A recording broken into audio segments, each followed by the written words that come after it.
ጀናዛ የክርስቲያን ጀናዛ መሸኘት ይችላል ቤተክርስቲያን ገብቶ? አላሁ አዕለም ትንሽ አስቸጋሪ ነው።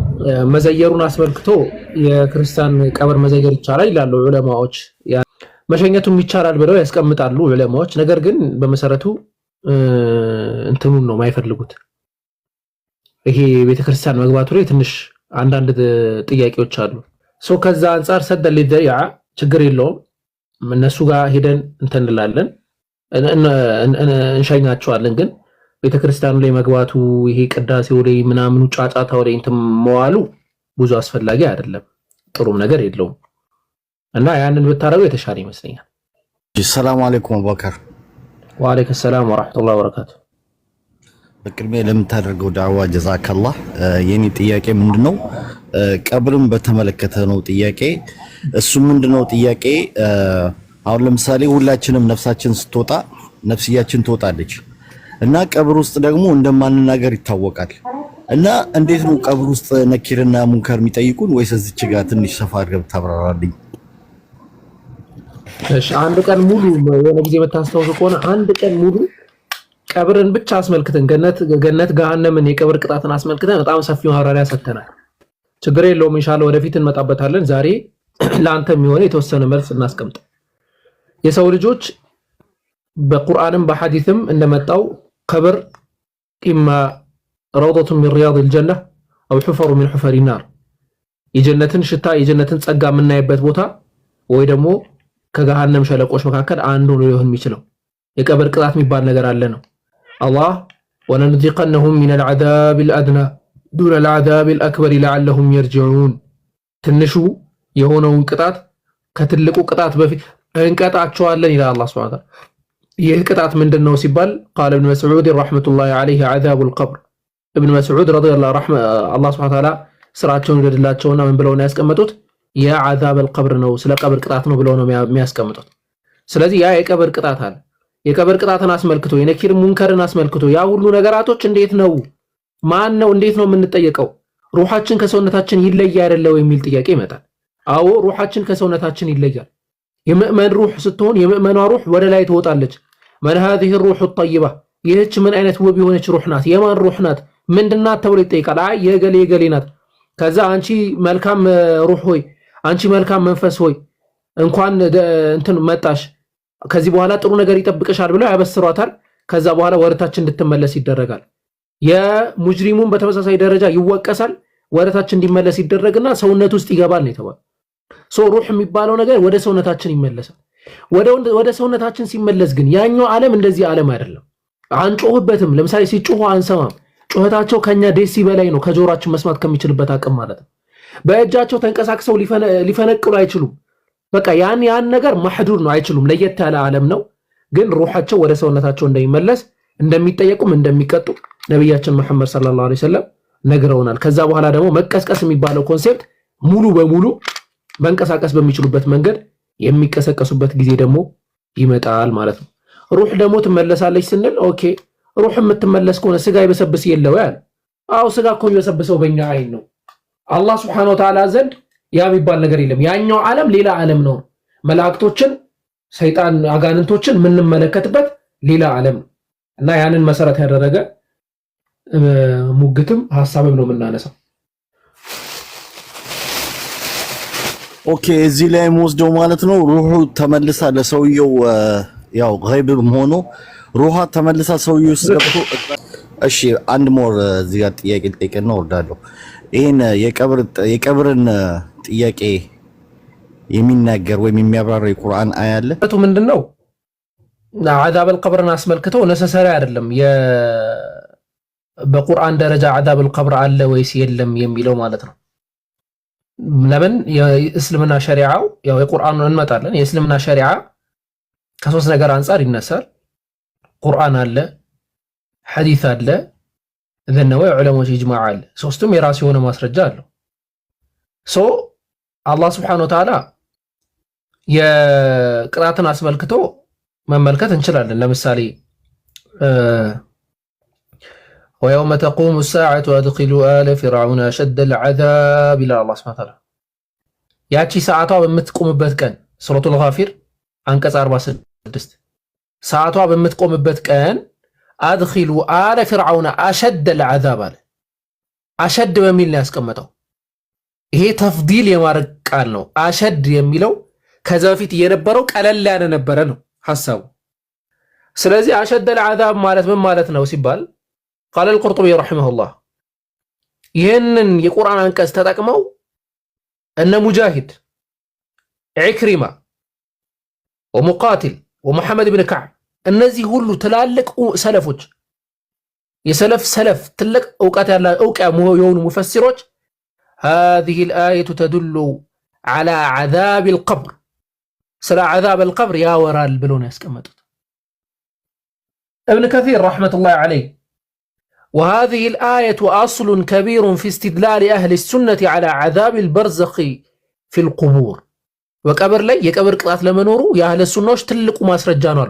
تفسير ابن كثير ቮሊዩም 4 ገጽ 82 ስለዚህ عذاب القبر ለመኖሩ የሚናገሩ የቁርአን አናቀስቶች በጣም ብዙ ናቸው።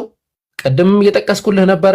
ነብያችን መሐመድ ሰለላሁ ዐለይሂ ወሰለም በሐዲታቸው ላይ ተናግረዋል። ሰሒህ አልቡኻሪ ስለ ጀናዛ በሚያወራው ሐዲስ ቁጥር 1283 ላይ አይሻ ረዲየላሁ ዐንሃ በዘገበችው ሐዲስ أن يهودية دخلت عليها አንዲት ይሁድ ወደሷ ገባች فذكرت عذاب القبر ስለ عذاب القبر ነገረቻት። عذاب القبر የሚባል ነገር አለ ምናምን ብላ ማለት فقالت لها أعاذك الله من عذاب القبر الله كعذاب القبر كقبر ቅጣት ይጠብቅሽ ብላ ጠይቃት።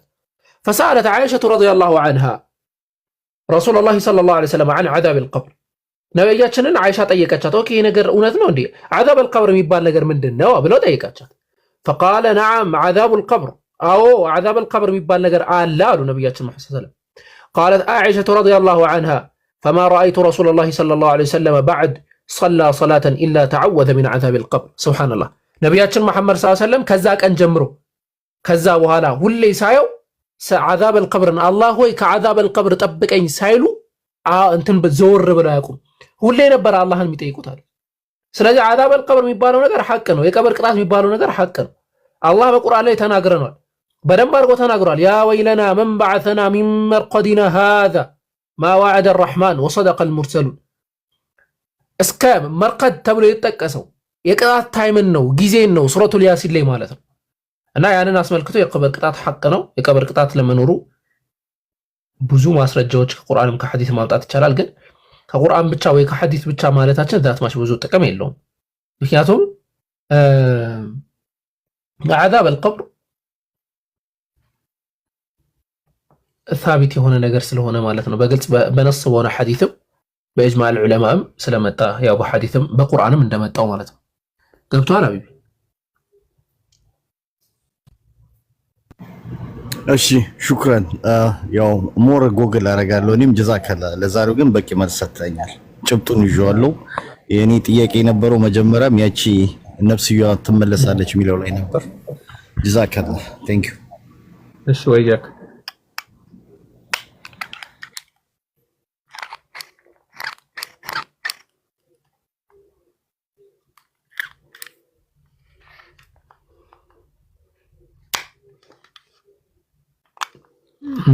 እና ሌላ ጥያቄ ያላችሁ ቀጥሉ።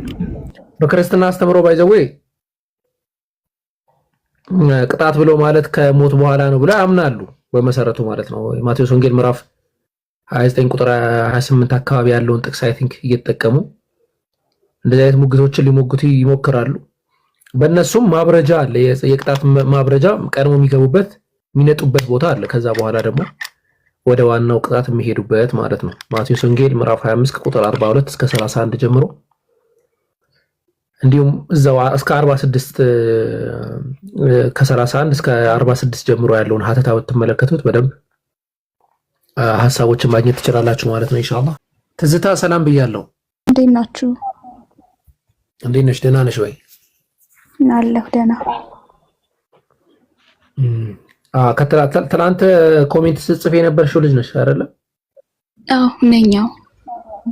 ኦኬ ጥያቄዎች ካሉሽ እንትን ማለት ትችያለሽ። እሺ በመሰረቱ ማለት ነው። እሺ እሺ እኔ ጠቅለል ያለ ጥያቄ ነበረኝ። ኦኬ የጥያቄው ፍሬ ሀሳብ ምንድነው? እኔ ስለ እስልምና የማውቀው የተለየ የሆነ እውቀት የለኝም። ምክንያቱም አንድ አካል ስለ አንድ ነገር ለመጠየቅ እውቀት ያስፈልገዋል። ያ እውቀት የለኝም፣ ስለ እስልምና ማወቅ ፈልጋለሁ ነው። በጣም ጥሩ ነው። በጣም ጥሩ ነው።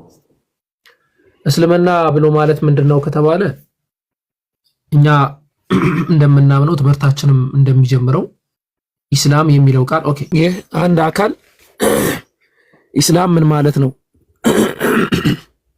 የሚል ጥያቄ ሲያነሳ ለዛ ምን ሰጠው ቀለል ያለ መልስ ነው። እሺ ስለ እስልምናን የጠየቀችው አጠቃላይ ማለት ነው። እስልምና ምን ማለት ነው ነው የልጅቷ ጥያቄ እና አብራራላት። እስልምናን ከቋንቋ አንፃር እስልምናን ስናብራራው ምን ማለት ነው ከተባለ ሰላም ማለት ነው። ኢስላም ብሎ ማለት ሰላም ማለት ነው፣ ከቋንቋ ይዘት አንፃር ማለት ነው። ኢስላም ሰላም ማለት ነው ማለት እኛ ሃይማኖታችን ሰላምን የሚሰብክ አስተምሮታችንም ሰላም ነው ማለት ነው። ለአላህ ሱብሓነሁ ወተዓላ እጅ እግር መስጠት ማለት ነው። ነቢያችን መሐመድ ሰለላሁ ዐለይሂ ወሰለም ያስተማሩን አስተምሮ ነው። ኢስላም ብሎ ማለት ለአላህ ሱብሓነሁ ወተዓላ እጅ እግር መስጠት ነው፣ ታዘዝ ነው። በቃ ስፔሻሊ ለአንድ አምላክ መታዘዝ ሙስሊም ነው ተብሎ የሚጠራው አለ። ያ ዩሃ ኢለየ አነማ ኢላሁኩም ኢላሁን ዋሂድ፣ ወደናንተ ወደኔ የሚወርደው ነገር አንድ ነገር ነው። ምን አነማ ኢላሁኩም ኢላሁን ዋሂድ፣ ጌታችሁ አንድ ነው፣ ፈጣሪያችሁ አንድ ነው። ማን ነው እሱ? አላህ ነው። ከዛ ምን አለ? ፈሀል አንቱም ሙስሊሙን፣ ለእርሱ ታዛዦች ናችሁ ወይ በላቸዋል።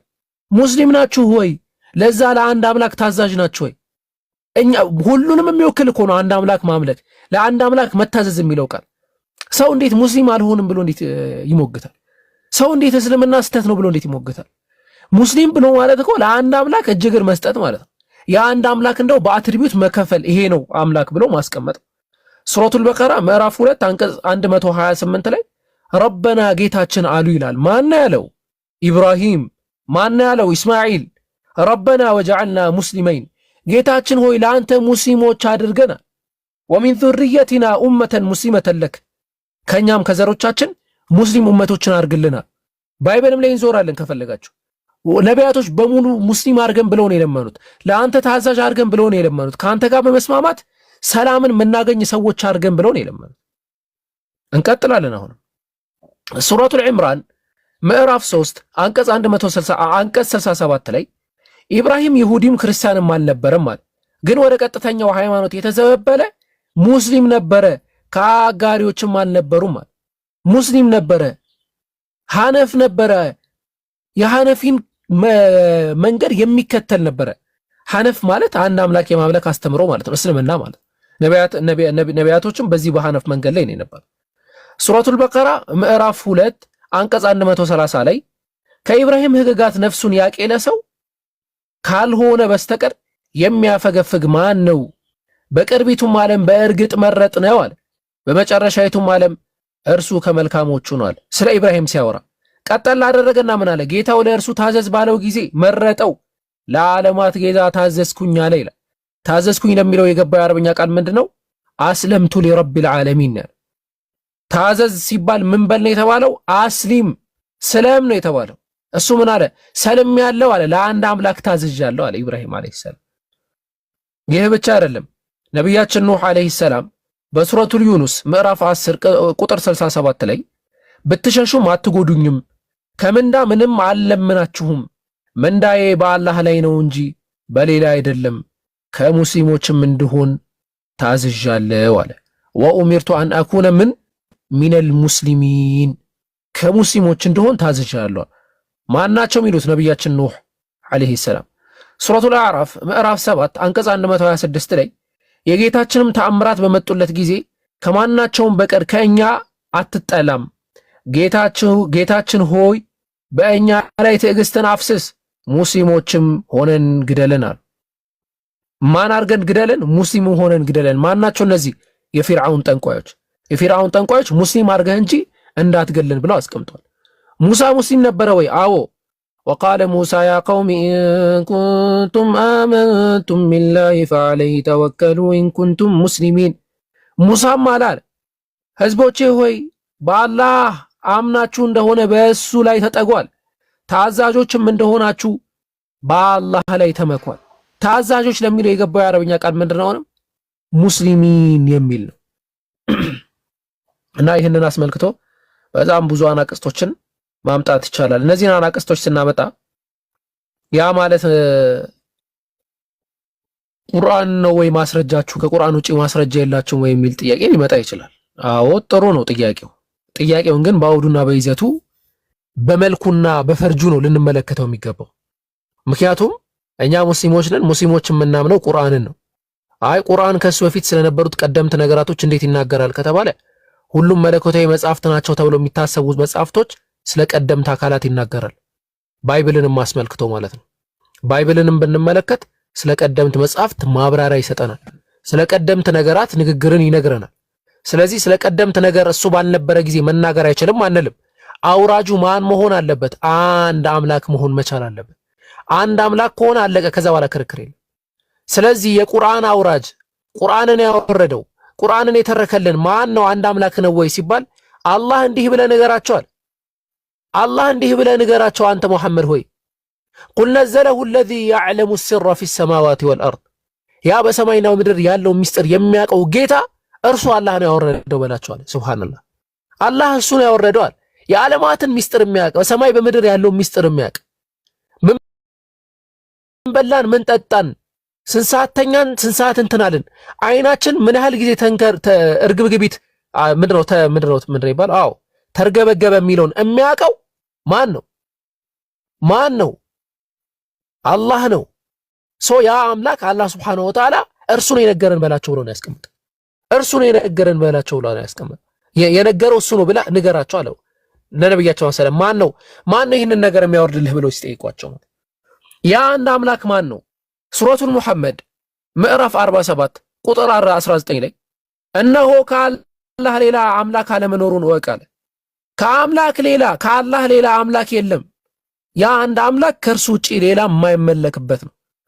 ያ አንድ አምላክ ማን ነው? ሁወል ማዕቡድ አልሙአለህ ለአምልኮ የሚገባ ሰዎች ሊያመልኩት የሚገባ አጠቃላይ ውብ የሆኑ ባህሪያትን የተላበሰ አዋቂ የሆነ ዓለም ላይ ያለ እርሱ ዕውቀት አንዲት ቅጠል የማትወርቅ ዓለም ላይ ያለ እርሱ ዕውቀት አንዲት ወጀብ የማትሄድ አዋቂ የሆነ ጌታ የምንሰራውን የሚያውቅ የምንሰራውን የሚያይ በምንሰራው ልክ በዳዮቹን እንደ በደላቸው ጥሩ የሰሩትን እንደ ጥሩ ስራቸው የሚሰጠው ጌታ አላህ Subhanahu Wa Ta'ala ሁወል ሙአለህ አላህ አምላክ ብለን የምንጠራው ማለት ነው። ይህ አንድ አምላክ አላህ Subhanahu Wa Ta'ala ባህሪያቶች አሉት፣ መሰረቶች አሉት፣ እሱ ራሱን የገለጸበት መንገዶች አሉት። ያን ገለጻ ስንመለከት አላህ Subhanahu Wa Ta'ala እንዲህ ብሎ ያስቀምጥልናል። ሁወላህ እርሱ አላህ ነው አለ። ቀደም አድርጋችሁ አዳምጡ። እርሱ ማን ነው? አላህ ነው። ማን ነው? ላኢላሃ ኢላሁ ከእርሱ ውጪ ሌላ አካል ያሌለ ከእርሱ ውጪ የማይመለክ ለማምለክ የምናመልከው እርሱም ብቻ የሆነ አምላክ ማን ነው? እሱ አምላክ አልመሊክ ንጉስ ነው። አላህ Subhanahu Wa Ta'ala የስልጣኑ ባለቤት ነው፣ የተቀደሰ ነው። ያ አንድ አምላክ ኃያል ነው፣ አዚዝ ነው። ኃይል ያላቸው ሰዎች የሚጠጉበት ነው፣ የሚመኩበት ነው። ጀባር ነው። ያ አንድ አምላክ በባህሪያቶቹ ደግሞ እኛ ላይ ባህሪያቶቹን የሚያንጸባርቅ ነው። እንዲህ ነኝ እንደዚያ ነኝ ብሎ ባህሪያቶቹን የሚነግረን ነው። ያ አንድ አምላክ አዚዝ አልሐኪም ጥበበኛ የሆነ አምላክ ነው አላህ Subhanahu Wa Ta'ala። እና ያን አስመልክቶ እኛ ሙስሊሞች እስልምና ምን እንደሆነ አስረድቼሻለሁ። ከዛ ሶስተኛ ነብያችን መሐመድ ሰለላሁ ዐለይሂ ወሰለም ናቸው ይመጡት። ነብያችን መሐመድ ሰለላሁ ዐለይሂ ወሰለም ማን ናቸው? እርሳቸውስ ማን ናቸው ሲባል ስማቸው ራሱ የሚናገር ነው። እስቲ ሪፈር አድርጉ ክርስቲያኖች። ሙሐመድ ማለት ምን ማለት ነው? ሙሐመድ ማለት አብዝቶ የሚመሰገን አካል፣ ምስጉንነቱ የበዛለት አካል ነው። በሁሉ ነገራቸው ምስጉን ነበሩ፣ ስማቸው ሙሐመድ ነው። አመስጋኝ ነበሩ፣ ስማቸው አህመድ ነው። ውሸት የሚባልን ጣዖት አምልኮን በአላህ ላይ መካርን ያስወገዱ ነው፣ ስማቸው ማሂ ነው። ማሂ ማለት ውሸትን አስወግዶ እውነትን የሚያመጣ አካል ማለት ነው። ነብያችን መሐመድ ሰለላሁ ዐለይሂ ወሰለም ባህሪያቶቻቸውን እስቲ ነብዩ ማን ናቸው? ባህሪያታቸውን ግለጹ። አላህ ይንገረን። ሱረቱ ተውባ ምዕራፍ 9 ቁጥር 128 ላይ ከጎሳችሁ የሆነ ችግራችሁ በእርሱ ላይ ጽኑ የሆነ በእናንተም ላይ እምነት ላይ የሚጓጓ በምእመናን ላይ ሩህሩህ አዛኝ የሆነ መልእክተኛ በእርግጥ መጣላችኋል። ለቀድ ጃአኩም ረሱሉን ሚን አንፉሲኩም ዐዚዙን ዐለይሂ ማ ዐኒቱም ሐሪሱን ዐለይኩም ቢልሙእሚኒነ ረኡፉን ረሒም። ረኡፍና ረሒም የሚሉ የአላህ መጠሪያዎች ናቸው። በዚያ መጠሪያ የተሰየሙ በዛ መጠሪያ ባህሪያታቸው የተንጸባረቀ ነብይን የተላኩልን ለዓለማት እዝነት የነበሩ ነብይ። እንስሳቶች መተው እሳቸው ጋር ነብዩ መሐመድ ሰለላሁ ዐለይሂ ወሰለም ጋር መተው ምንም ያረጉ ነበር። ወቀሳ የሚያቀርቡባቸው ነብያችን መሐመድ ሰለላሁ ዐለይሂ ወሰለም ነበር። በደንብ አድርጎ ያስቀምጣል አላህ ሱብሓነሁ ወተዓላ ስለ ባህሪያቸው። በደንብ አድርጎ አላህ ስለ ባህሪያቸው ይተርክልናል። እሳቸው ጦርነት ሄደው ተዋግተው አሸንፈው አንገታቸውን ደፍተው ያለ ኩራት ዝቅ ብለው የሚሄዱ ነበሩ። ኩራት ያልነበረባቸው ምድር ላይ ሲኖሩ አላህን ብቻ በማምለክ አላህን ብቻ በማጥራት የኖሩ ናቸው። ነብዩ ሙሐመድ ሰለላሁ ዐለይሂ ወሰለም 64 ዓመት በምድር ላይ ይኖሩ 40 ዓመቱን ከነብይነት በፊት በእስልምና መንገድ ላይ ሙስሊም ሆኖ የቆዩ ከዛ ከ40 ዓመት በኋላ በነበራቸው ሂደት ላይ ቁርአንን ባለ 23 ዓመታት ተቀብለው ያንን ያስተማሩ ዓለም ላይ በእስልምና የሚነሳ ማንኛውንም ጥያቄ መልስ የሰጡ ነብያችን መሐመድ ሰለላሁ ዐለይሂ ወሰለም ዓለም ላይ ላሉ ችግሮች መፍትሄ ያመጡ ነብያችን መሐመድ ሰለላሁ ዐለይሂ ወሰለም። ያንንም አስመልክቶ ደግሞ እንዲህ ደግሞ ስንላችሁ ምን እንዳታስቡ መሰላችሁ? ነብዩ መሐመድ ሰለላሁ ዐለይሂ ወሰለም በቃ አንድ ደካማ ሰው ናቸው ደግሞ ብላችሁ እንዳታስቡ። የጀግኖች ጀግና ነበሩ። በውጊያ ቦታ ላይ ሙሉ ሰሃቦች ከጀርባቸው ነበር የሚቀመጡት፣ ከጀርባቸው ይደበቁ ነበር። ጦርነቱ በሚፋፋም ጊዜ ያን ያህል ደረጃ ጠንካራ ነበሩ። ያን ያህል ደረጃ አዛኝ ነበሩ። ያንን ሁሉ ሀገረ መንግስት ሲያስተዳድሩ በጣም ረጅም ጊዜ ሲያስተዳድሩ ሚታረገ ባክ ያንን ምድር ሲያስተዳድሩ ኩራት ግን አልያዛቸው ነበር። ወርደው አንዲትን ሕፃን አንቺ ሴት ሆይ አንቺ ልጅ የሆነ ጊዜ ወፌ እግሯ ተሰብሯል ብለሽኝ ነበረ እንዴት ናት ተሻላት ወይ ብለው የሚጠይቁ ነብይ ናቸው መሐመድ ሰለላሁ ዐለይሂ ወሰለም። እንግዲህ በሀገራችን መንግስቶች ወይ ደግሞ በምታውቋቸው መሪዎች እንዳዳኟቸው የዚህን ያህል ደረጃም ነበሩ። በዛን ያህል ደረጃ ደግሞ ጠንካራም ኃይለኛም ነበሩ ነብያችን መሐመድ ሰለላሁ ዐለይሂ ወሰለም ማለት ነው። ዊል ዱራንት ሂስትሪ ኦፍ ፌዝ በሚለው መጽሐፉ ላይ እንዲህ አይነት ነገር ያስነብበናል። በጣም በቃ አይምሮዬን ነው የሳበኝ ይዤው ስለነበረ ነው። አረቦች ይላል በጣም ኢሊትሬት ነበሩ አለ። ኢሊትሬት ነበሩ፣ ምንም የማያውቁ ማንበብ መጻፍ የማይችሉ ነበሩ አለ። ነብዩ መሐመድ ሰለላሁ ዐለይሂ ወሰለም ኢሊትሬት ነበሩ፣ ማንበብ መጻፍ አይችሉም ነበር፣ አያነቡም፣ አይጽፉም። እና ማንበብና መጻፍ አለመቻላቸው ግን አለ ለዓለም በጣም ወሳኝ የሚባለውን መጽሐፍ ቁርአንን ከማበርከት ወደኋላ አላረጋቸውም ማለት። በዛ ምድር ላይ አረቦች በጣም በቃ ደካማ የነበሩ ማህበረሰቦች ናቸው። በረሃ ላይ የነበሩ ናቸው። ድሆች ናቸው። እርስ በርስ የሚገዳደሉ ናቸው። ሴት ልጆችን የሚቀብሩ ናቸው። ከዛ አውጥተው ስልጣኔ ላይ አደረሷቸው። ቢዛንታይንን በትንሽ ዓመታት ውስጥ እንዲያሸንፉ አደረጓቸው። ከፍተኛ ሚሊተሪ ፓወር ሰጥቷቸው፣ ከፍተኛ ዕውቀት ሰጥቷቸው፣ ከፍተኛ ፓወር ሰጥቷቸው እና ያንን ማድረጉ ሚስጥሩ ይላል ዊል ዱራንት ነው ይሄንን የሚናገር። ያን የማድረጉ ሚስጥር የሆነ ነገር ከኋላው ባይኖረው ዝም ብሎ የሚታው አይደለም። እንደው ብንል ማለት ያለብን በሜዲቫል ፔሪየድ ላይ ካሉ ሰዎች በላጩ ነብዩ መሐመድ ሰለላሁ ዐለይሂ ወሰለም መሆናቸውን መመስከር አለብን ብሎ ላይ ያስቀመጠው። ሱብሃንአላህ።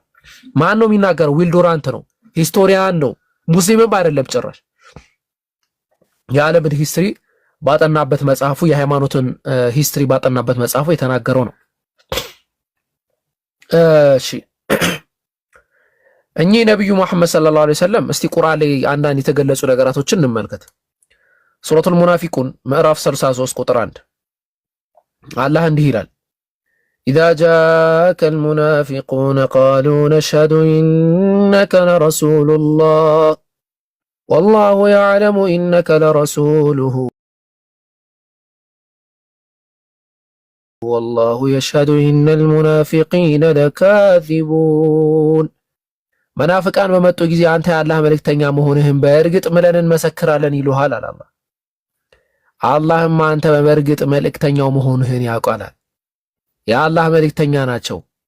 የአላህ ሱብሓነሁ ወተዓላን መልእክት ይዘው የመጡ ናቸው። ማናቸውንም ሱረቱ አሊ ኢምራን ምዕራፍ 3 አንቀጽ 164 ላይ አላህ በምእመናኖች ላይ ከጎሳቸው የሆነ በእነርሱ ላይ አንቀጾችን የሚያነብ የሚጠራቸውም መጽሐፍና ጥበብን የሚያስተምራቸው የሆነን መልእክተኛ በውስጣቸው በላከ ጊዜ ይላል ለቀድ መነ አላሁ ዐለል ሙእሚኒን ኢዝ በዐሰ ፊህም ረሱለን ሚን አንፉሲሂም ከነሱ የሆነ መልእክተኛ የትሉ ዐለይሂም አያቲህ የአላህን አንቀጾች የሚያነብላቸው ወዩዘኪሂም የሚያጠራቸው ወዩዓሊሙሁሙል ኪታበ ወልሕክማ መጽሐፍንና ጥበብን የሚያስተምራቸው ወኢን ካኑ ሚን ቀብሉ ለፊ ضላሊን ሙቢን ከሳቸው በፊት ግን ግልጽ የሆነ ጥመት ላይ ነበሩ ብለው ነው የሚያስቀምጡት ነብያችን መሐመድ ሰለላሁ ዐለይሂ ወሰለም።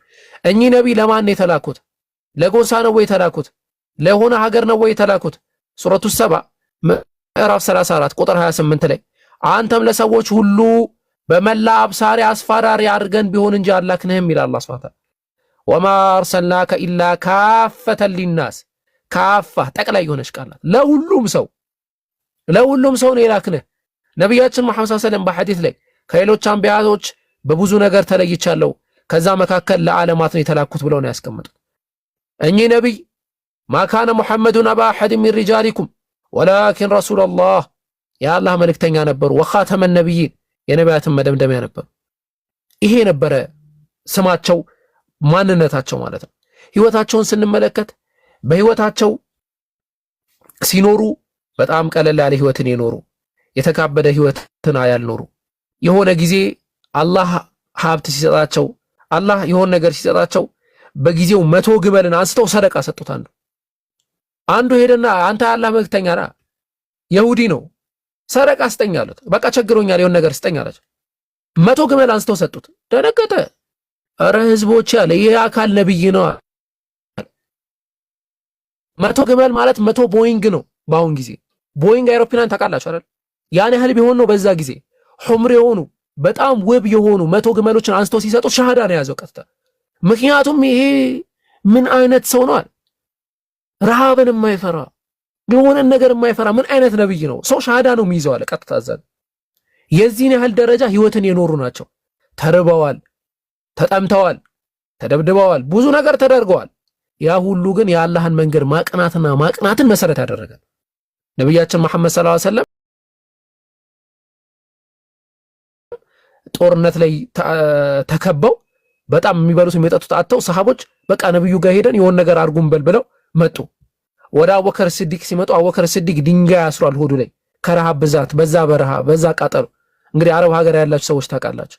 እና በዛ ረሃብ ላይ ሆኖ አቡበከር ሲዲቅ ርቦናል አንተ ሆይ ሲሉት ና በቃ ነብዩ ጋር እንተያይዘን እኔም ያው አሰሬ ነው ያለሁት አሉ። ነብያችን መሐመድ ሰለላሁ ዐለይሂ ወሰለም ጋር ሲሄዱ እሳቸው 2 ድንጋይ አስረው ነው የጠበቋቸው ተርበው ማለት ነው። እሳቸው አንዴ እጃቸውን ከፍ ቢያረጉ እጃቸውን አንዴ ከፍ ቢያረጉ የዱንያን ያሉ ተራሮችን በሙሉ አላህ ወርቅ አድርግልኝ ቢሉ ወርቅ ያደርግላቸው። ግን ያ አይደለም አላማቸው፣ ሀብት አይደለም አላማቸው። ለዛ ነው ወሊድ ብን ሙጊራ ወደ ነብያችን ሰለላሁ ዐለይሂ ወሰለም መጣና አንተ ሙሐመድ ሆይ አላቸው፣ ሚስት ከሆነ የፈለከው ሚስት እንስጥህ፣ ሀብት ከሆነ የፈለከው ሀብትን እንስጥህ። هل فرغت يا ابن الوليد አሉት። يا ابن المغيرة አሉት። አንተ የሙጊራ ልጅ ሆይ ጨረስክ ሆይ አሉት። አዎ አለ። ደገሙለት። አዎ አለ። ሶስተኛም ጊዜ ደገሙለት። አዎ አለ። ከዛ ለዚህ ተርኪ መንኪ ሆነ የዱንያ ጉዳይ መልስ አይደለም የሰጡት። قال بسم الله الرحمن الرحيم በአላህ ስብሓንሁ ወተዓላ ስም እጅግ በጣም ሩህሩህ እጅግ በጣም አዛኝ በሆነው ሐሚም ተንዚሉ ሚን አርረሕማን ራሒም ከዓለማት ጌታ ከአላህ ስብሓንሁ ወተዓላ የተወረደ ነው። ኪታቡን ፉስለት አያቱሁ ቁርአንን ዓረቢያን ሊቀውሚ ያዕለሙን ለሚያውቁ ህዝቦች ግልጽ በሆነ አረብኛ የተቀመጠ ነው የተብራራ ነው አለ። በሺራን ወነዚራ አስጠንቃቂም አበሳሪ የሆነ መልእክተኛ ነኝ ብለህ አላህ ነው እንግዲህ እምቢነግራቸው። ፈአዕረض አክሰሩሁም ፈሁም ላ የስመዑን አብዛኞቹ ግን እምቢ አሉ አይሰሙም አሉ አይሰሙም። ወቃሉ ቁሉቡና ፊ አኪነቲን ሚማ ተድዑና ኢለይህ ወፊ አዛኒና ወቅሩ ወሚን በይኒና ወበይኒከ ሒጃብ فاعمل إننا عاملون قل إنما أنا بشر مثلكم يوحى إلي أنما إلهكم إله واحد فاستقيموا إليه واستغفروه وويل للمشركين እና እነዚህ አካላቶች ምንድነው የሚሉት ሲባል እኛ እንግዲህ ምጠራን ነገር ገልጹ ነው ምን ነገር ምጠራን ነገር አልተመቸንም ማለት በቃ ልባችን ከንክኖና አልተመቸንም አልፈለግንም ወፊ አዛኒና ወቅር ጆሮአችንም አይሰማም አንተም በቃ ኦኬ ደንቆሩን ላንተ ስንል በእኛና በአንተ መካከልም ግርዶ አለ ተወናሉ እንደዛ ብለው ይናገራሉ አላህ Subhanahu እንግዲህ አላህ ነው እየተረከ ያለው ግን አስቀመጠላቸው አላህ Subhanahu እነዚህ አካላቶች እስከ ሱረቱል ፉሲለት አንቀጽ 13 ድረስ ነው ነብያችን መሐመድ ሰለላሁ ዐለይሂ ወሰለም የቀሩት እና ግልጽ የሆነ ማስጠንቀቂያ ነው የተደረገው በጣም ግልጽ የሆነ ማስጠንቀቂያ ማለት ነው አንቀጽ 13 ላይ አላህ እንዲህ አለ ፈይና አረዱ እምቢኝ ግን ካሉ አለ فقل انذرتكم صاعقة مثل صاعقة عاد وثمود عادنا ثمود ላይ እንደወረደው አይነት አደገኛ ቅጣት አደገኛ መቅሰፍት አስጠነቅቃቸዋለሁ በላቸዋል አላህ Subhanahu እና በዛ ደረጃ ያለፉ ናቸው ነብዩ መሐመድ ሰለላሁ ዐለይሂ ወሰለም እንዳልኩሽ ህይወትን ቀለል አድርገው ነው የኖሩት በጣም ቀለል አድርገው ነው የኖሩት በጣም ማለት ነው ያ ይሄን ያህል ደረጃ የሆነ ሰዓት ይቸገሩ ነበር ሲያገኙ ደግሞ በጣም ሰጪ ነበሩ ሰደቃን ያበረታቱ ነበር ከዛ ውጪ ወደ ኖርማል ላይፋቸው ስንሄድ ነብያችን መሐመድ ሰለላሁ ዐለይሂ ወሰለም ሚስቶች ነበሯቸው እነዛ ሚስቶቻቸውን እያንዳንዱ ሚስቶቻቸውን ያገባው በአላህ Subhanahu Wa Ta'ala መንገድ ለአላህ Subhanahu Wa Ta'ala አስተምሮ ሲባል ነው ኸዲጃ ረዲየላሁ ዐንሃ በጣም ታግዛቸው ነበር በእድሜ ከሳቸው በጣም ትበልጥ ነበር እና በዛ በለጋነት እድሜያቸው ነብዩ መሐመድ ሰለላሁ ዐለይሂ ወሰለም የለጋነት ስሜት ወንድ ልጅ እንግዲህ እንደሚታወቀው ሁሉም የራሱ የሆነ ስሜት አለ በዛ በለጋነት ስሜት ግን ተታለው ወይ ደግሞ ያ ስሜት ኖሯቸው ወይ ደግሞ ያው ስተት አልነበረም ሌላ ሴት አንዲት ምርጥ የሆነች ድንግል የሆነች ሴት ቢያገቡ ችግር አልነበረም ወይ ደግሞ ምርጥ ሴቶችን እንስጥህ ሲሏቸው ሙሽሪኮች እሺ ብለው ተቀበለው ላኢላሃ ኢላላህ የሚለውን ትምህርት ቢያቆሙ ችግር የነበረው ነገር አይደለም በመሰረቱ ስናስበው ማለት ግን ማንንም ያገቡት ሲባል ኸዲጃን ነው ኸዲጃ ረዲየላሁ ዐንሃ ወደ እሳቸው መጣ አንተን ማግባት ፈልጋለሁ ካንተ ጋር መኖር ፈልጋለሁ ነብያችን መሐመድ ሰለላሁ ዐለይሂ ወሰለም ኦኬ አሉ ለሷ ለኸዲጃ መህር ሰጥተው በጣም ውድ የሚባሉ አይ ቲንክ ወደ 100 ግመል አንዳንዶቹ በወርቅ ደረጃ የተመኑ አሉ ወደ 100 ግመል መህር ሰጥተው ኸዲጃን አገቧት ማለት ከዛ ኸዲጃ ረዲየላሁ ዐንሃ ለሳቸው በጣም የህይወታቸው መሰረት ነበረች በጣም ምርጥ ሚስታቸው ነበረች ኸዲጃ ረዲየላሁ ዐንሃ ደግሞ ወደ ነብያችን መሐመድ ሰለላሁ ዐለይሂ ወሰለም ላይ ትሞታለች ከትንሽ ጊዜ በኋላ ማለት እሳቸው ስትሞትባቸው ነብያችን መሐመድ ሰለላሁ ዐለይሂ ወሰለም አንዲትም ሴት ጋር አላገቡም ነበር 2 ዓመት ሙሉ አስቡት እንግዲህ 2 ዓመት ሙሉ ወጣትነታቸውን የፈጁት ከኸዲጃ ጋር ነው ከዛ በኋላ 2 ዓመት ሙሉ አላገባቸው መጠየቅ ላይ በጣም ትልቅ አስተምሮ አለው ለኛ ሙስሊሞች ማለት ነው ነብያችን መሐመድ ሰለላሁ ዐለይሂ ወሰለም በእድሜ በጣም ገፋች ከምትባለው ሰውዳ ወይም ደግሞ ኸዲጃ ጋር ተጋብተዋል በእድሜ ደግሞ በጣም ለጋናት ከምትባለው አይሻ ረዲየላሁ ዐንሃም ጋር ተጋብተዋል ከሁለቱም ጋር ግን በፍቅር በሚገርም ሁኔታ ኖሯል ህይወታችንን እኛ ከነሱ እንቀስማለን ገብቷቸዋል አሁን ነገ ከነገ ወዲያ አንተ ማን እንደሚገጥማ አታውቅም ከገጠመህ ሰው ጋር እንዴት ተስማምተህ መኖር እንደምችል የሚያስቀምጥ ልጅ ኢብራሂምን ነው ያልወለደችው አስለን ከኢብራሂም ከሚባለው ልጃቸው በስተቀር ሌሎችን በሙሉ ወልዳለችዋለች ማርያም አልቅብጥያ ደግሞ ኢብራሂምን ወልዳለች ማለት ነው የመጀመሪያ ልጃቸው ቃሲም ተብሎ የሚጠራ ልጃቸው ነው በመካ የተወለደ ነው የነብያችን መሐመድ ሰለላሁ ዐለይሂ ወሰለም ልጅ ነው ነብያችን ለዛ ነው አበል ቃሲም ተብለው በቅጽል ስም ይጣሩ ነበረ ነገር ግን ነብያችን መሐመድ ሰለላሁ ዐለይሂ ወሰለም ይህ ልጃቸው የሞተው በጣም በትንሽነቱ ነው ከዛ በኋላ ዘይነብን ነብያችን መሐመድ ሰለላሁ ዐለይሂ ወሰለም ተወለደላቸው ከዛ ሩቅያ ተወለደችላቸው ከዛ ኡም ኩልሱም እነዚህ በተወሰነ ደረጃ አድገዋል ከዛ በኋላ አብዱላህ የሚባል ልጅ ተወለደላቸው እንዲህ ያሉ ተጠራ አብዱላህም በገና በልጅነቱ ነው የሞተው ኢብራሂም የሚባልም ልጅ ተወልዶላቸው ነበር ኢብራሂምም ገና በልጅነቱ ነበር የሞተው እንደውም ማስተውሳለሁ ብዙ ጊዜ ሐዲሶችን ስቀራ እንደ ደርስ ስንማማድረው በጣም በቃ ከልቤን የሚነኩኝ ሐዲስ የኢብራሂም ጉዳይ ነበርና ኢብራሂም ማለት ነብያችን መሐመድ ሰለላሁ ዐለይሂ ወሰለም ወንድ ልጅ የላቸውም ተብሎ ሰዎች በሚያላግጡባቸው ሰዓት አብተር ነው ዘረ ቆራጣ ሆነ የሚወርሰው የለውም ትምህርቱን የሚያስተላልፍለት የለውም በሚልበት ሰዓት አላህ Subhanahu Wa Ta'ala የሰጣቸው ልጅ እና በተወለደ በትንሽ ጊዜው ነው የሞተው። ትንሽ ጊዜ በኋላ ነብያችን መሐመድ ሰለላሁ ዐለይሂ ወሰለም እያስተማሩ ባለበት ያ ረሱላህ ኢነ ኢብራሂም ያህተድር አንተ መሐመድ ሆይ ና ኢብራሂም ሞት አፋፍ ላይ ነው ያለው ናና ድረስ ተብለው ነብያችን መሐመድ ሰለላሁ ዐለይሂ ወሰለም የተጠሩበት ነውና በእጃቸው የቀበሩት ነው ልጃቸው እና በእጃቸው ቀብረው ነብያችን መሐመድ ሰለላሁ ዐለይሂ ወሰለም ልጃቸውን አንተ ኢብራሂም ሆይ ሁለት መላእክቶች መጥተው ሲጠይቁ አባቴ አምላክህ ማን ነው ስትባል አላህ ነው ነብይህ ማን ነው ስትባል ደግሞ አባቴ ነው ብለህ ነገራቸው ብለው ይሉ ነበር በአንዳንድ ዘገቦች እንደመጣው ማለት ነው። እና ኢነል ቀልበ ላ ያህዘን ወኢነል ዐይነ ለተድመዕ ወኢነ ዐላ ፊራቅከ ለኢብራሂም ለመሕዙኑን ልብም ያዝናል አይንም ያነባል እኛ አንተም በመለያየታችን ኢብራሂም በጣም አዝነናል ብለው ነብዩ ሐዘኔታቸውን የገለጹበት ነው። ከዛ በኋላ ደግሞ ህይወታቸውን እየቀጠሉበት ነው ማለት ነው። እና እንደዛ ነው። ይሄ ነብያችን መሐመድ ሰለላሁ ዐለይሂ ወሰለም አጠቃላይ ታሪካቸውን መሰረት ያደረገ ነው። ልጆቻቸውን እንደዚህ ነበሩ ህይወታቸው የኖሩት እንደዚህ ነበረ። ሚስቶቻቸውን ማስመልክቶ ነብያችን መሐመድ ሰለላሁ ዐለይሂ ወሰለም ኸዲጃ ቢንት ኹወይሊድን አስቀምጠዋል። ከዛ በኋላ ሰውዳ ቢንት ዘምዓ አለች። ሰውዳ ቢንት ዘምዓ ተገብታ የተፈታች ናት። ኸዲጃ ቢንት ኹወይሊድ ተገብታ የተፈታች ናት። እና ልክ ሰሒህ አልቡኻሪ ሰሒህ ሙስሊም አይ ቲንክ ሰሒህ ሙስሊም ሐዲስ ቁጥር 2436 ላይ የሐዲስ ምናምን ስተት የቁጥር ስተት ኢንኬዝ ልሳሳት እችላለሁ ሪዲንግ ሞር ላይ ስላልሆን ከያለውት ቁጥር ስተቶች ምናምን ከተሳሳትኩኝ ጀስት ያዙና አሳውቁኝ መጨረሻ ላይ እናያቸዋለን።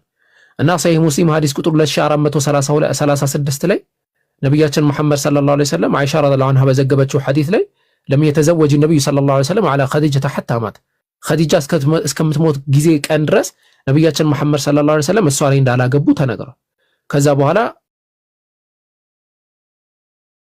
እሷም ተገብታ የተፈታች ናት እንዳልኩሽ። ከዛ በኋላ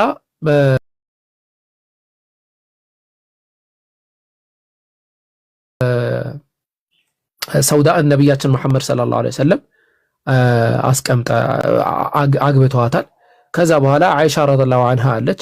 ከዛ ደግሞ እንዲህ ያለ ከአይሻ ረዲየላሁ ዐንሃ ቀጥሎ እንዲሁ እያሉ ይቀጥላሉ። እንደዚህ እንትና ኡሙ ሰለማ አለች፣ ሐፍሳ አለች፣ ቢንት ዑመር አልኸጣብ አለች፣ ዘይነብ ቢንት ጀሕሽ አለች ወገይሪህም እንደዚህ ያሉ ብዙ እነ ጁወይሪያ ቢንት አልሐሪስ የመሳሰሉት አሉና እነዚህ ነብያችን መሐመድ ሰለላሁ ዐለይሂ ወሰለም አግብተው በጋብቻ ህይወታቸው ኖረዋል። ያው የጋብቻ ህይወታቸው አስመልክቶ ራሱን የቻለ ትልቅ ትምህርት ነው። ብዙ ሚስት ያገቡበት በጣም የሚገርም ሚስጥራት ምናምን አሉ። ኢንሻአላህ እነሱን ሌላ ጊዜ ሰፋ አድርገን እንመለከተዋለን። በደንብ በትኩረት ነበር የሰማሁት። ኦኬ ሳብጀክቲቭ ምናልባት መሰረት ያደረገ እዚህ ቶፒክ ላይ እዚህ ሐሳብ ያልከው ነገር እንደዚህ ነው አልገባኝም ወይ ደግሞ ጥሩ ትክክል አይመስለኝም የምትይው ካለ እሱን ማንሳት ትችላለሽ። ካልሆነ ደግሞ አይቻው አማራቸው አጣጣሚው ልምጣም ደግሞ ከሆነ አይተሻው ላልተሽ አጣጥመሽ መምጣት ትችላለሽ። ነው በጣም ጥሩ። ግን ከዛ በፊት አንድ ነገር ልበል።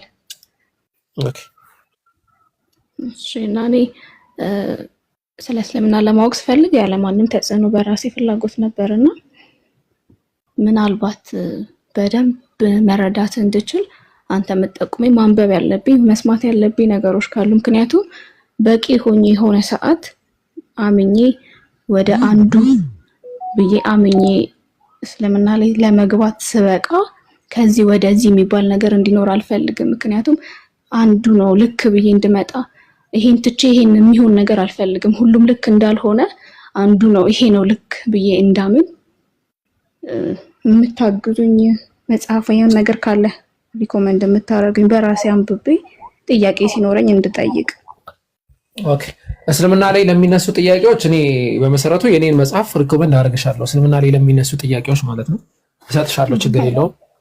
ከዛ ውጪ ለጀማሪዎች የሚሆኑ መጽሐፍቶች አሉ። ኡስታዝ አቡ ሃይደር አላህ ሱብሃነሁ ወተዓላ ይጠብቀው፣ አላህ ሱብሃነሁ ወተዓላ ስራውን ይጠርለትና ኢስላም የሚል መጽሐፍ አለው። ኢስላም የነቢያት ሃይማኖት የሚል መጽሐፍ አለው እና ያንን እነዛን መጽሐፍቶች ጀስት ኮንታክት ሚ በሆነ ሰው አማካኝነት አንቺ ጋር ደርስልሻለሁ። እንዲሁም ሌሎች ብዙ መጽሐፍቶች አሉ። እነዛን መጽሐፍቶች አንበሽ መድረስ የምችልበት እንትን ይኖራል። ከዛ ውጪ ደግሞ አይ ሰፋ ያለ ጥናት ነው የምፈልገው፣ ሰፋ ያለ ምርመራ ነው የምፈልገው ካልሽ ደግሞ ያንን ሰፋ ያሉ ምርመራዎችን ደግሞ የምታገኝባቸው ቴሌግራም ላይ ኮንታክት አድርጊኝና ቴሌግራም ኦኬ እንዴት ታደርጊያለሽ? እስቲ እንትን በቃ እዚሁ ቲክቶክ ላይ ኮንታክት አድርጊኝና ቴሌግራም ላይ ተገናኝተን ትምህርቶችንም የምታገኝበትን መንገድ ጽሁፎችም ብዙ ጽሁፎች አሉ እኛም ጋር እነዛን ጽሁፎች የምታገኝባቸው መንገዶች እንትን እናደርግልሻለን። አላህ Subhanahu Wa Ta'ala ይህንን የእውቀት የመፈለግን መንገድ ቀለል ያድርግልሽ። እንግዲህ ያንን ነው የምመኘው። አመሰግናለሁ። ኦኬ እሺ ኦኬ በውስጥ አስቀምጣለሁ መልእክት። በጣም አመሰግናለሁ። እሺ ችግር የለውም። ሰላም በዳሳ ሰላም ብያለሁ። ሰላም እንደና እኔና ሰላም ነህ? አለን። ኦኬ የተናገርኩት ነገር ላይ ተቃውሞ አለ? አይ እኔ እኮ እንትን ገና አሁን ስለገባው ትንሽ ቆየው እንጂ እኮ የተናገርኩት ነገር ተቃውሞ አለ? አይ የለኝም። ኦኬ እሺ ጥያቄ ትጠይቃለህ? አዎ ከፈቀዳችሁልኝ ትጠይቃለህ ነው ያልኩት። አዎ ለመጠየቅ እፈልጋለሁ። እኔ መጠየቅ ስለሆነ ጥያቄ ትጠይቃለህ ነው ያልኩት። ትጠይቃለህና ትጠይቃለህ ይለያያል። አዎ ትችላላችሁ። እሺ ጠይቅሽ። እሺ አይ መጽሐፍ ቅዱስን ስለምታነቡ መጽሐፍ ቅዱስንም ታውቃላችሁና ታነባላችሁና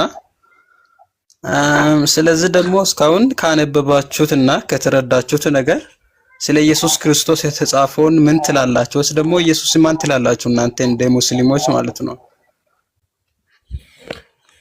ኢየሱስ ክርስቶስ እሱ ወህያው የእግዚአብሔር ልጅ ነው ይላል አይደል? እንትና ጴጥሮስ የሰው ልጅ ማን ይሉታል ሲባል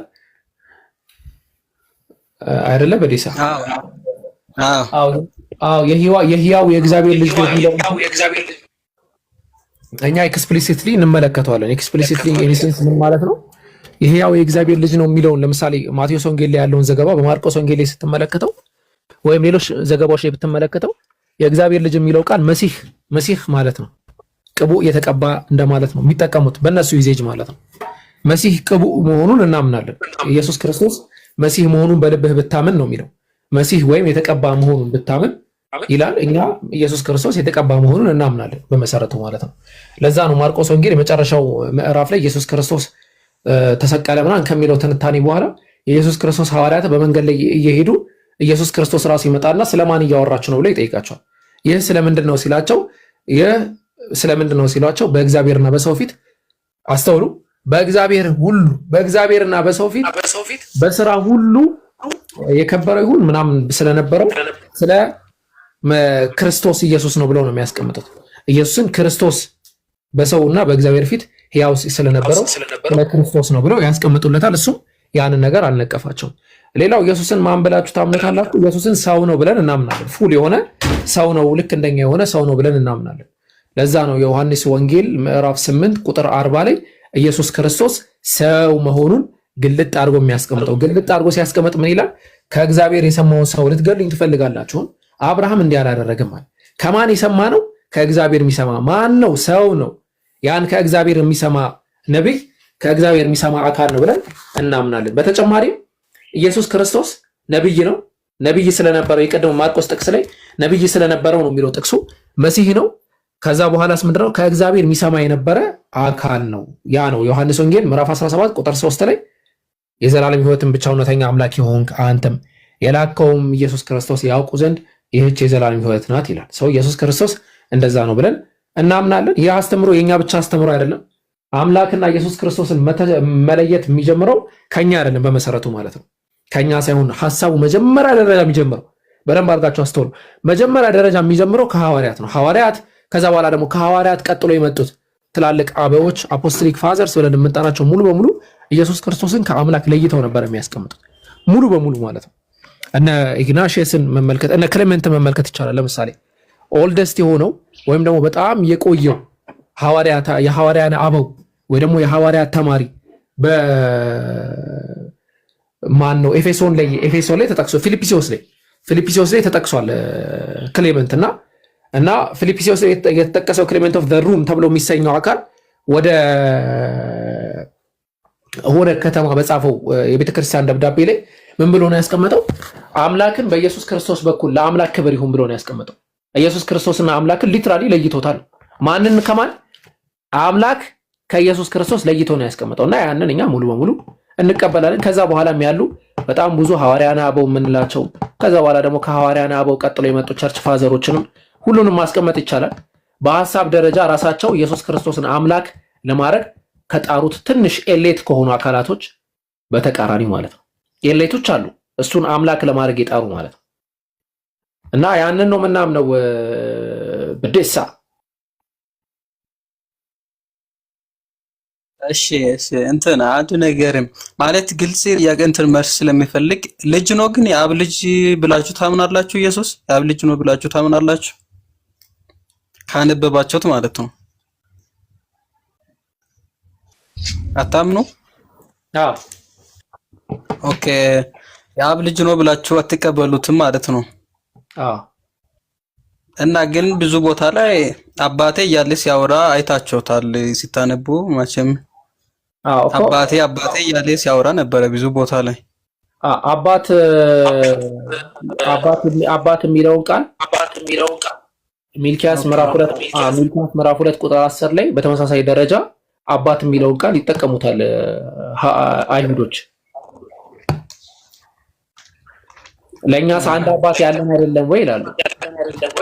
አባት የሚለውን ተርም እነሱ የሚጠቀሙት ከምን አንጻር ነው የሚለውን እናስቀምጣለን እና ከዛም አንጻር ግን ቢሆን እኛ ተርሙ ትክክል ነው ብለን አናምንም። ግን የኢየሱስ ክርስቶስ ከነሱ የተለየ አባትነት ወይም ከነሱ የተለየ ልጅነት የለውም። አሁን ያልከው ራሱ ስህተት ነው። ለምሳሌ እንዴት ስህተት እንደሆነ ላሳይ። በዴሳማ ኢየሱስ ክርስቶስ ለምሳሌ አባቴ አድነኝ ብሎ ይጠይቅ አባቴ አድነኝ ይል ነበር አይደለ? በዴሳ ኢየሱስ ክርስቶስ አይሰማኝም ነበር። እስቲ እንደገና ኮነ ወዳላት እንትን በለት ትንሽ ኦኬ፣ ችግር የለውም እኮ እዚህ ሐሳብ ኢየሱስ ክርስቶስ አባቴ አድነኝ ይል ነበር አይደለ?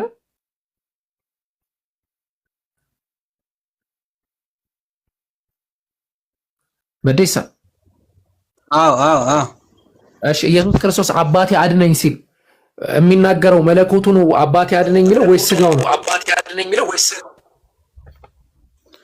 ኦኬ እኮ እዚህ ጋር እኮ አይነጣጠልም እኮ ልጅ ነው የእግዚአብሔር ልጅ ነው እሱ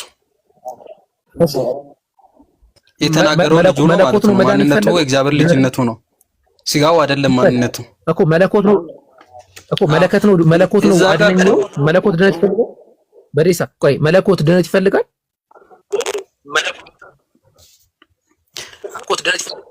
አምላክ እንደሆነም አት ሴም ታይም የእግዚአብሔር የሱ ልጅ እኮ ነው፣ የአብ ልጅ ነው ኢየሱስ። እሱን አልጠየቅኩም። መለኮት ድነት ይፈልጋል ወይ? መለኮት ነው ወይ አድነኝ የሚለው ወይስ ስጋ ነው አድነኝ የሚለው? ለምን? እሺ እዛ ጋር እኮ እንደዛ የጸለየበት ምክንያት የዓለምን ሁሉ ኃጢአት ሊሸከም ስለሆነ ነው። አልጠየቅኩም ምክንያቱን አይደለም። አድነኝ ያለው መለኮት ነው ወይስ ስጋ ነው? መለኮት ነው ካልክ መለኮት ድነት ይፈልጋል ወይ? አምላክ ነው እዛ ጋር አድነኝ አለ ኢየሱስ ራሱ ነው የተናገረው ቃሉና እንግዲህ ኦኬ አምላክ ነው ድነት የፈለገው? አምላክ ነው አባቱ እንዲያድን የጸለው። ኦኬ አምላክ አባት አለው? እሺ አንደኛ ነገር ኢየሱስ ክርስቶስ የእግዚአብሔር ልጅ ነው ስንል እሺ እንዲገባ እኮ ነው። ኖ በቃ ብለሃል።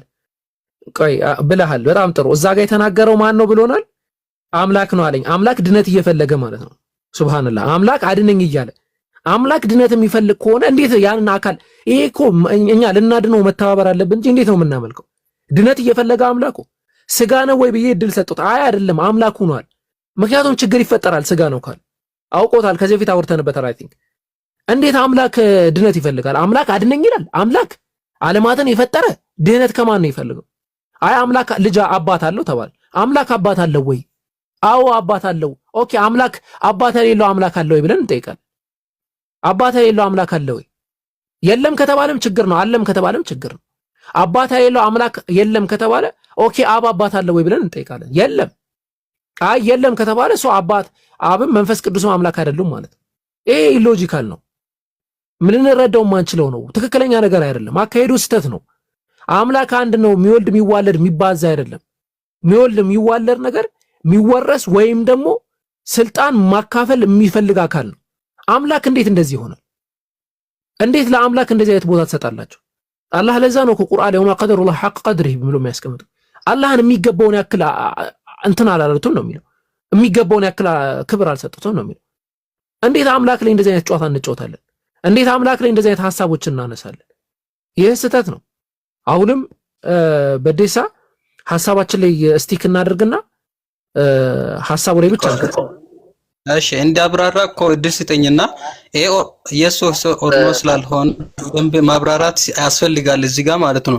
ያልኩበት ቃል ጋር በጣም ማብራራም ያስፈልግ ስለሆነ ላብራራው አሁን ያልኩትን ማለት ነው።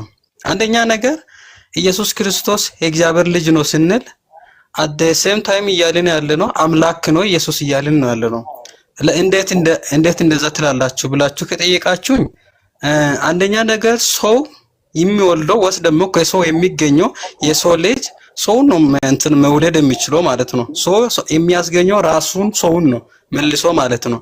ስለዚህ የእግዚአብሔር ልጅ ነው ስንል እግዚአብሔር ሰውን አይደለም የወለደው ሰውን ሳይሆን ራሱን የሱን ኔቸር አለበት እግዚአብሔር። ስለዚህ ሰውን ሲወልድ ሰውን ያስገኛል፣ ሁለት ሰው ይሆናል። እግዚአብሔር አምላክ ያስገኛል። ኦኬ እግዚአብሔር አምላክን ያስገኘው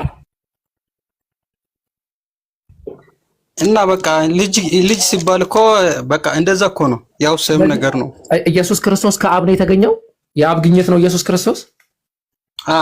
እሺ ከአባትና ከልጅ ማን ነው የሚቀድመው? እንግዲህ አባት ነው። ኦኬ ከአብና ከኢየሱስ ክርስቶስ ማን ይቀድማል? አባት ነው አልኩ። ኢየሱስ እኮ የእግዚአብሔር የአብ ልጅ እኮ ነው። በጣም ጥሩ። ስለዚህ አምላክነቱን የሰጠው ማወቅ አለብን። እዚህ ጋር አምላክነቱን የሰጠው አብ ራሱ ነው ለኢየሱስ ማለት ነው። ኔቸሩን ስለተካፈለም ልጁም ስለሆነ ዮሐንስ ጥቅስ ሊሰጥ ይችላል። ቆይ ችግር የለውም። እሺ ቆይ ወደ ጥቅስ ሰጣነ። ስለዚህ ኢየሱስ ክርስቶስ ያልነበረበት ጊዜ አለ ማለት ነው።